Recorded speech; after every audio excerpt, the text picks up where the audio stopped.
What would you do if someone you loved walked into the coldest place on earth and never returned? Would you wait forever, or would you learn to let go? This question lived in my heart for many years because my brother Samuel left on the last great expedition of his life, and I never saw him again. His dream was bigger than himself, and it took him away from me. I remember the morning he came to say goodbye. It was the year the world was still full of unknown places, and Samuel wanted to be one of the men who would write history. He had always loved the snow, the wind, and the thought of discovery. He was not an explorer to me.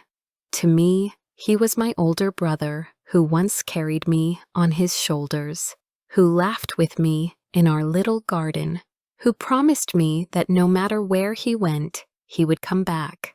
He was 38 years old when he left, but to me, he still looked like the boy who dreamed of distant white lands. Before I go deeper into this story, may I ask something from you? Where are you listening from today? Tell me your city or country in the comments below. I would love to know where my listeners are. And if you are feeling this story in your heart, please subscribe so you can join me for more stories like this. The ship that carried him left from a gray port, filled with cheering crowds. I stood among them, holding my scarf tight because of the wind, and watched Samuel wave from the deck.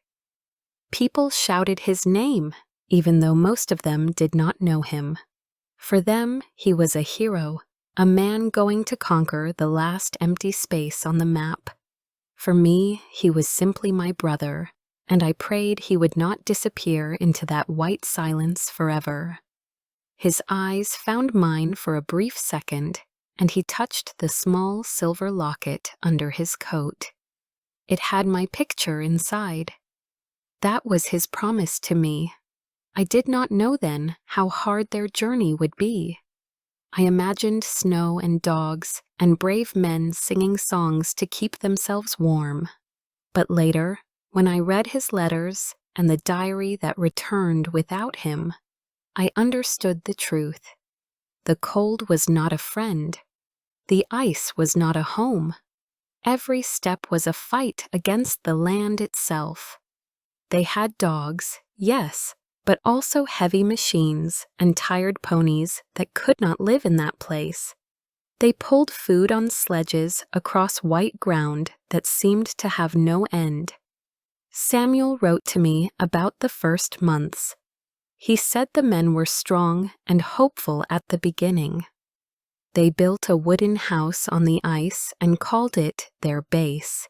From there, they carried food south and left it in places to use later.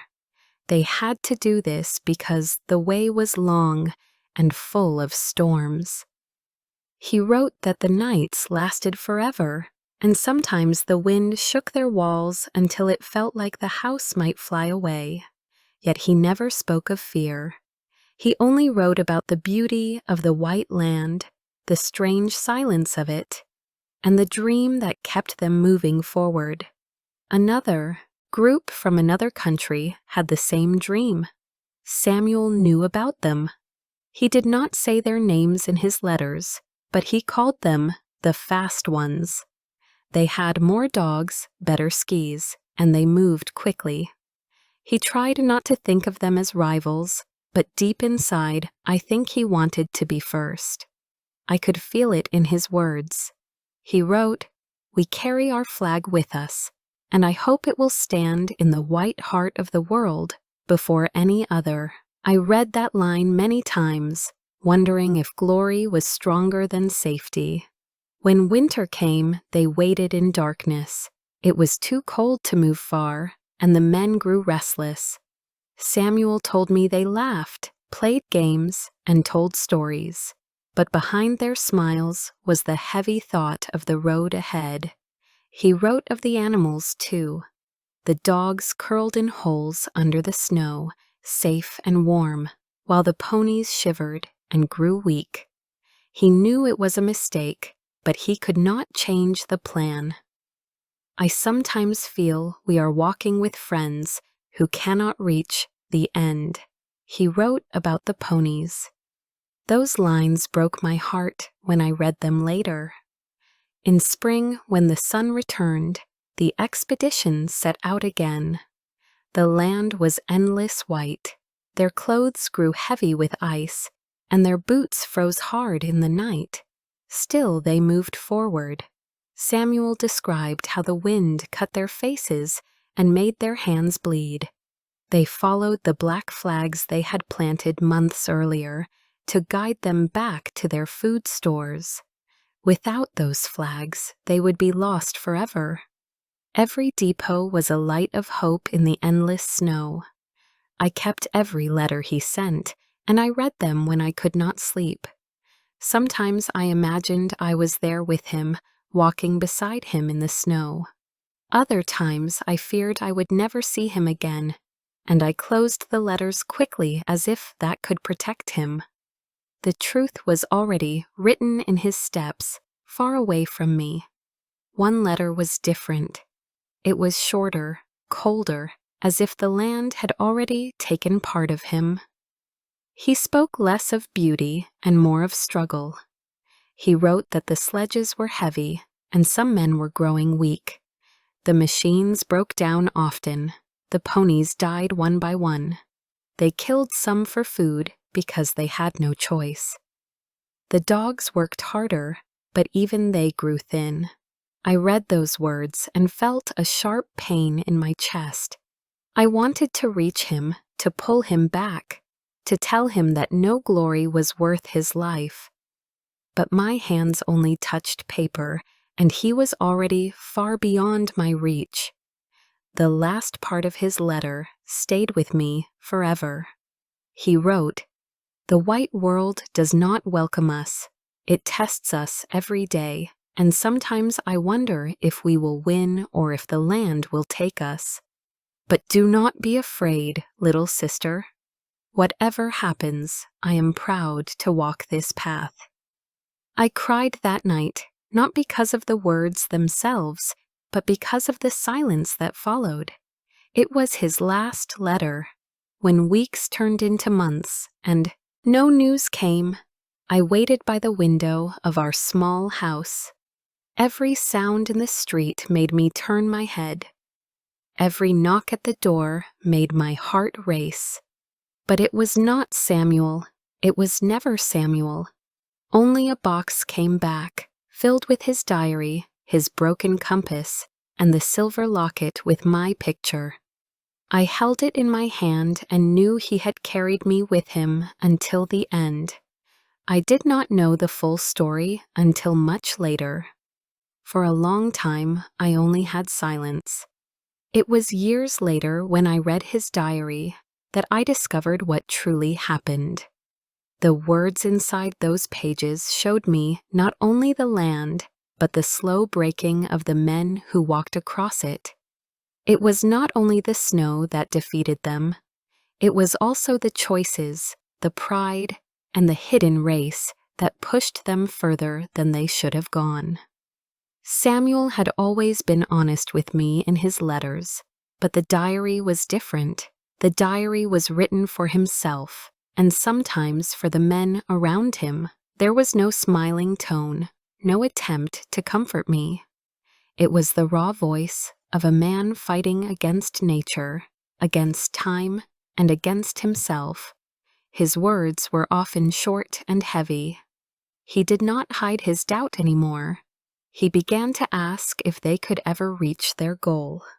The other team, the fast ones, moved quickly across the ice with their many dogs and strong skis. Samuel and his men were slower, and their plan was weaker. They believed in their machines, but the machines broke under the cold. They believed in their ponies, but the ponies could not walk in deep snow. Soon, the men themselves became the animals of burden, pulling the heavy sledges with ropes tied around their bodies. Every step was a battle against the frozen ground. He wrote that one man, Edgar, began to fall behind. His hands were always cold, and he could not keep his balance. Another man, Titus, worried about the animals and argued with Samuel about their care. But Samuel was the leader, and he could not allow too many questions. He had to show strength even when he was full of fear. In his diary, he admitted that he sometimes pretended to believe when his heart was full of doubt. "They look at me," he wrote, "and they wait for me to decide. I cannot let them see the storm inside me." The days grew harder. The snow was deep, the winds strong, and the food stores were far apart. Every depot was a struggle to reach. Sometimes they could not find the black flags in the white, endless world. The dogs grew thinner, the men weaker. Samuel wrote of the bitter choice to kill some of the animals so the others could live. "We said goodbye to them with heavy hearts," he wrote. "It felt like killing friends, but without it, we would not survive." As I read those lines, I imagined his tired face, his hands trembling not only from cold but from guilt. He was a man of duty, but even duty has a cost.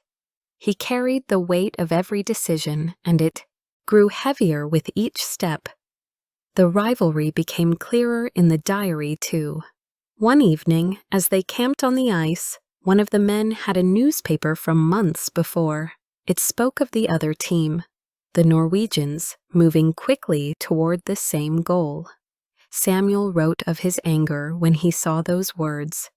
"They call it a race," he wrote, "but I never wanted a race. I wanted discovery, learning, and honor.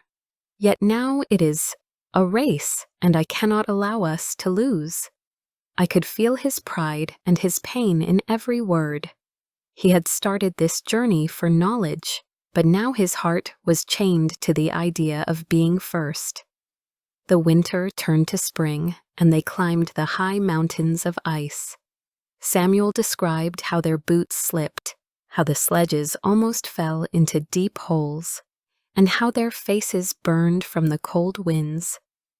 They tied ropes to each other so no one would fall, and yet they still feared the cracks in the ice. Each night they lay in the tent, listening to the sound of the storm outside, praying that the ropes and cloth would hold. One entry in the diary made me stop reading for a long time. He wrote about the day they reached the high plateau.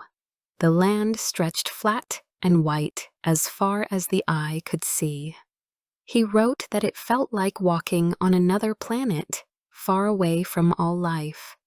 Yet even there, far from everything, they saw signs of the others. Small black flags, set carefully in the snow, left by the Norwegians. Samuel's words were bitter. "We are not first. We follow in their shadow. Their dogs run faster, their skis cut deeper, and their hearts are lighter than ours. Still, we walk." That entry broke something in me. I could see him there, proud but tired, still pulling his sledge, even when he knew they were behind. He was not a man who gave up easily. He would go on even when his body told him to stop. That was who he was, and that was what destroyed him. The further they went, the weaker they became. The food was never enough, and their clothes were thin against the wind. Frostbite took their fingers and toes. Samuel wrote of his friend Titus, whose feet grew black and hard. Titus could not walk, and he knew he was slowing them down. One morning he stood at the door of the tent and said he was going outside for a walk. He never came back. Samuel wrote only one line about it. "He gave himself to the snow so we might live." When I read that, I cried for hours. I cried for Titus, but also for Samuel, who had to watch his friend vanish into the storm. The diary grew shorter as the days passed. The words were weaker, written with a shaking hand. Cold, hungry, tired, he wrote. "We move slowly. We are not far, but it feels like the whole world is between us and safety." The men were falling one by one. Edgar died first, then Titus, and then others. Samuel was left with only 2 companions. They shared what little food was left, but it was not enough. The snow took their strength, and the wind took their hope. Still, Samuel wrote of his love for me. His last full entry ended with these words, "Tell my sister I carried her picture until the end. Tell her I thought of her every day. Tell her I tried." Those words burned into my heart like fire. I knew then that every step he took, he carried me with him. I could not finish reading the last page at first. It was smudged with ice and unreadable in parts. His hand was weak, and the lines broke off, but one sentence was clear. "We did our best." I closed the diary and held it against my chest. I felt the cold of his journey through the paper. It was as if the snow itself had reached across the years to touch me. The truth was simple and cruel. The Norwegians had reached the white heart of the world first.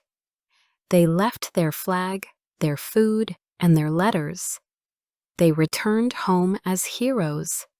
Samuel and his men reached the same place later, only to find the flag already standing. For them there was no glory, only the endless road back, a road they could not finish.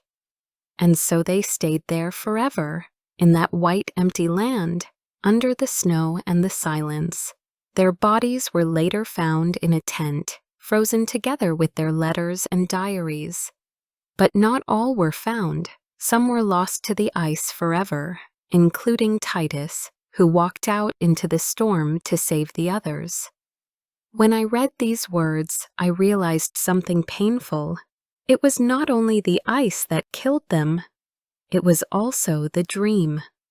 The dream of being first, the dream of glory, the dream of standing at the end of the world with their flag high. That dream gave them strength, but it also took their lives. I never hated him for it. How could I? He was my brother, and he believed in something greater than himself.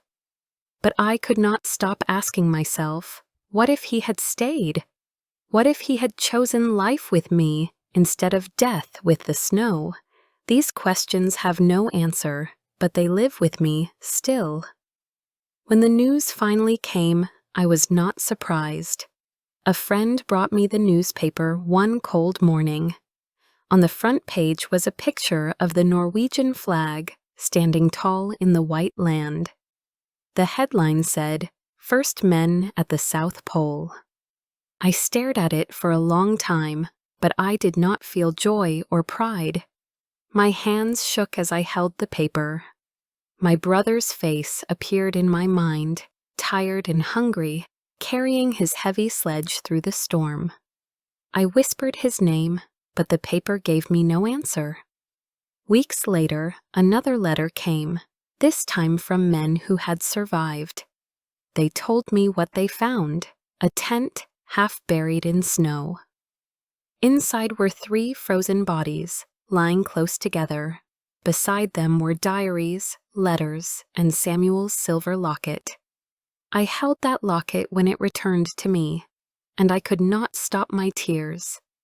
He had carried me with him to the end, but I could not carry him back. The world called them heroes. Newspapers wrote about courage, sacrifice, and the glory of men who faced death with honor. But in my heart, I did not feel pride. I felt only emptiness. What is glory to a sister who has lost her brother? What is honor to a mother who will never see her son again? These are words for strangers who read stories at their breakfast tables. For me, it was a wound that never healed. I went often to the harbor where I had last seen him wave. The sound of the water reminded me of that day, when the ship left with flags flying and people cheering. I would stand by the edge, my scarf tight around my neck, and I would wait. I knew he would never return, yet still I waited. Sometimes I thought I saw him in the crowd, walking toward me with his bright eyes and quiet smile. But it was only a dream, broken by the cries of gulls and the smell of salt air. Years passed, but the pain did not leave. People told me that time heals all wounds, but that is not true. Time teaches us how to walk with the pain, but the pain stays. Some nights I woke from dreams of snow, my hands cold and my heart heavy. I dreamed of Samuel walking beside me, then fading into the storm. I would call his name, but the wind took my voice away. Still, I kept his diary close. I read it again and again, even when it made me cry. Each word was a piece of him. Each page was a step he had taken on that endless white road. Sometimes I read it aloud, as if my voice could bring him back to life for a moment. His words were full of struggle, but also of love. He thought of me until the end, and that gave me comfort even in my sorrow. I often asked myself why men choose such paths. Why leave warm homes, loving families, and safe lives to chase a dream in the coldest place on earth? For Samuel, it was not only about being first, it was about proving that the human spirit can reach anywhere, even into the heart of the storm. He wanted to show that courage can outlive fear, even if the body cannot. He did not return, but his story lives on. When I walk through the town now, people still sometimes speak his name. They remember the expedition as a tale of bravery and loss. Children learn about it in school, pointing at maps and speaking of the South Pole as if it were only a place. But for me, it is not a place. It is a grave hidden under snow where my brother sleeps. The South Pole is not a dot on a map. It is the silence inside my heart. There were times when I was angry at the world for praising the men who lived, while forgetting those who died. Angry at the leaders who made poor choices. Angry at Samuel himself for leaving me behind. But anger cannot last forever. It burns until there is nothing left, and then only sadness remains. Slowly I learned that my anger was only love in disguise. I was angry because I missed him. I was angry because I loved him too much to let him go. On the anniversary of his departure, I lit a candle by the window. I placed the locket beside it and sat in the quiet room. The flame moved gently, and for a moment I felt as if he were there with me. I closed my eyes and imagined his voice. "Do not cry," he said in my mind. I walked my path. Now you must walk yours. The candle burned low, but the warmth stayed with me. I began to write my own diary, not of journeys across snow, but of days filled with memory. I wrote of the times we laughed in the garden, the times he told me stories of distant lands, the times we sat by the fire and shared secrets. I wanted the world to remember him not only as an explorer who died in the cold, but as a brother, a son, a man who loved and was loved. My words became my way of carrying him forward, step by step, into a future where his voice could still be heard. Sometimes, when I see the snow fall outside my window, I feel close to him again. The white flakes cover the ground, and I imagine him walking there, his boots leaving prints that the wind cannot erase. In those moments, I do not feel only loss, I feel connection. He is not only in the South Pole, he is in every snowflake, every cold wind, every quiet silence that touches my heart. The world has moved on. New explorers have come and gone. New machines now fly across the skies and over the ice. But I still hold on to the past because it is all I have left of him. His story may belong to history books, but his memory belongs to me. When people speak of courage, they may not know his name, but I do. When they speak of sacrifice, they may not see his face, but I do. And that is enough. I often wonder what he thought in his final moments. Did he regret his choice? Did he wish he had stayed? Or did he feel peace, knowing that he had lived his dream? I cannot know, but I hope he felt the warmth of love, even in that frozen land. I hope he remembered the laughter of our childhood, the comfort of home, and the promise we shared. Perhaps he smiled, even as the snow closed around him. So now, when people ask me about him, I do not tell them about the cold, the hunger, or the death. I tell them about the boy who loved stories, the young man who dreamed of white lands, and the brother who carried a silver locket under his coat. I tell them about his courage, but also about his kindness, because in the end, it is not the South Pole that matters. It is the love that survives beyond the ice. And when my own time comes, I hope I will see him again, standing tall in a land without storms, waiting for me with a quiet smile.